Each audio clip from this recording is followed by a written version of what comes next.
The Galactic Council chamber fell silent as Ambassador Skylar Chen stepped through the crystalline doors. Her boots clicked against the polished floor, each step measured and deliberate. Behind her, Blake Morrison carried a sealed container, his expression carefully neutral. "Humans," High Counselor Vexithera hissed, her reptilian features twisting with barely concealed contempt. "You dare return after stealing our technology?" Skylar smiled, though it didn't reach her eyes. "We didn't steal anything, Counselor. We borrowed it. There's a difference." 3 cycles ago, the Council had made their position clear. Humanity was too young, too reckless to possess advanced weaponry. When Earth applied for military-grade defense systems, the application was denied. When human colonies on the frontier were attacked by raiders, the Council deliberated for months while people died. So humanity had taken matters into their own hands. Blake had been the one to infiltrate the Cthar weapons facility on Prometheus Station. The mission was supposed to be reconnaissance only. Photograph the designs, map the security, leave no trace. But when he discovered the Plasma Lance prototype sitting in an unsecured testing bay, the temptation proved irresistible. "You violated 17 interstellar laws," Counselor Zephron rumbled, his crystalline body pulsing with angry red light. "The Cthar Empire demands restitution. They demand your execution." "The Cthar Empire," Skylar said softly, "hid technology that could have saved thousands of lives. Technology they weren't even using. Because it was dangerous." Vexthera slammed her clawed hand against her console. "The plasma lance is unstable. It requires genetic modifications that would drive most species insane. We locked it away for good reason." "You locked it away because you were afraid," Blake said, speaking for the first time. His voice carried across the chamber with quiet intensity. "Afraid of what others might do with it. Afraid of change. And what have you done with it?" Zephron demanded. "Where is the prototype?" Skylar nodded to Blake. He stepped forward and placed the container on the central platform. With a press of his palm, the seals hissed open, revealing, "Nothing?" Vexithera leaned forward, confusion replacing her anger. "You return it empty?" "Not empty," Skylar corrected. "Just improved." She activated her wrist display and holographic schematics bloomed above the container. The council members leaned in, their various forms of eyes widening as they processed what they were seeing. "Impossible," Zephron whispered. You've miniaturized the power core by 70%. And these stabilizers, we removed the genetic requirement entirely," Blake said, unable to keep the pride from his voice. "Any species can use it now. We also increased the energy efficiency by 40% and added modular components for field repairs." Skylar watched the council's expressions shift from anger to disbelief to something approaching fear. "It took your scientists 300 years to develop the original design. You gave up after the genetic modification requirement proved incompatible with most species. It took our engineers 6 days to fix it," Blake added. The silence that followed was deafening. Finally, Vexthera spoke, her voice barely above a whisper. 6 days? Well, 6 days for the redesign, Skylar admitted.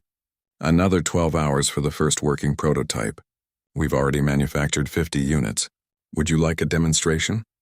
"This is madness," Counselor Torvesh spoke up, his avian features ruffled with agitation. "Humans have possessed advanced technology for less than 2 centuries. You shouldn't be capable of— Capable of what?" Skylar interrupted, her patience finally wearing thin. "Capable of innovation? Of seeing problems as challenges rather than insurmountable obstacles? You've had millennia of peace, Counselor. It's made you complacent. We've achieved stability," Vexthera countered. "Order, progress at a measured pace." "You've achieved stagnation," Blake said bluntly. "When was the last time the Council developed something genuinely new? Not an iteration, not an improvement, something revolutionary." The Council members exchanged uncomfortable glances. Blake pressed on. "Humanity has been at war with itself, with nature, with the universe since we climbed down from the trees. We've had to innovate or die. We've failed 1,000 times for every success, but we've never stopped trying." Skylar pulled up another schematic. "We didn't just improve the plasma lance. We redesigned your shield generators, your faster-than-light communications array, and your medical scanners. Everything you've hidden for safety we've made better, safer, more accessible." "And what do you want in return?" Zephron asked suspiciously. "What is your price for this? Generosity?" "No price," Skylar said simply. We're sharing the improvements freely. All we ask is that the Council reconsider their position on human membership. You threaten us, Vexthera accused. No, Blake shook his head. We're showing you what partnership looks like. You can continue to lock away technology out of fear, or you can work with a species that sees potential instead of danger. Skylar gestured to the schematics still floating in the air. The universe is dangerous, counselors. Raiders don't care about your deliberations. Pirates don't wait for committee approval.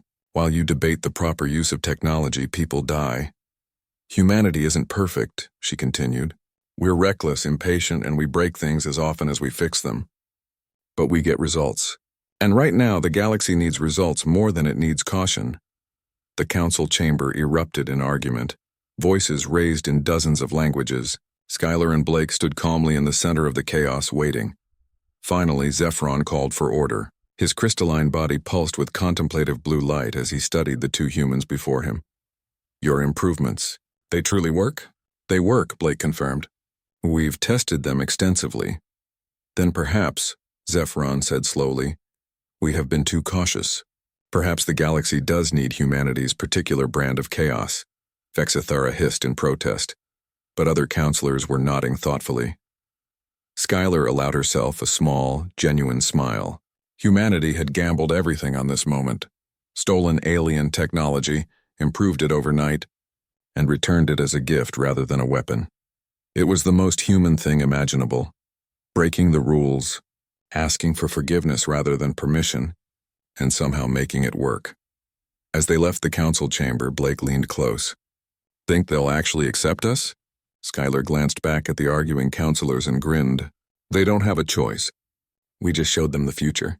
And the future, my friend, belongs to those crazy enough to chase it.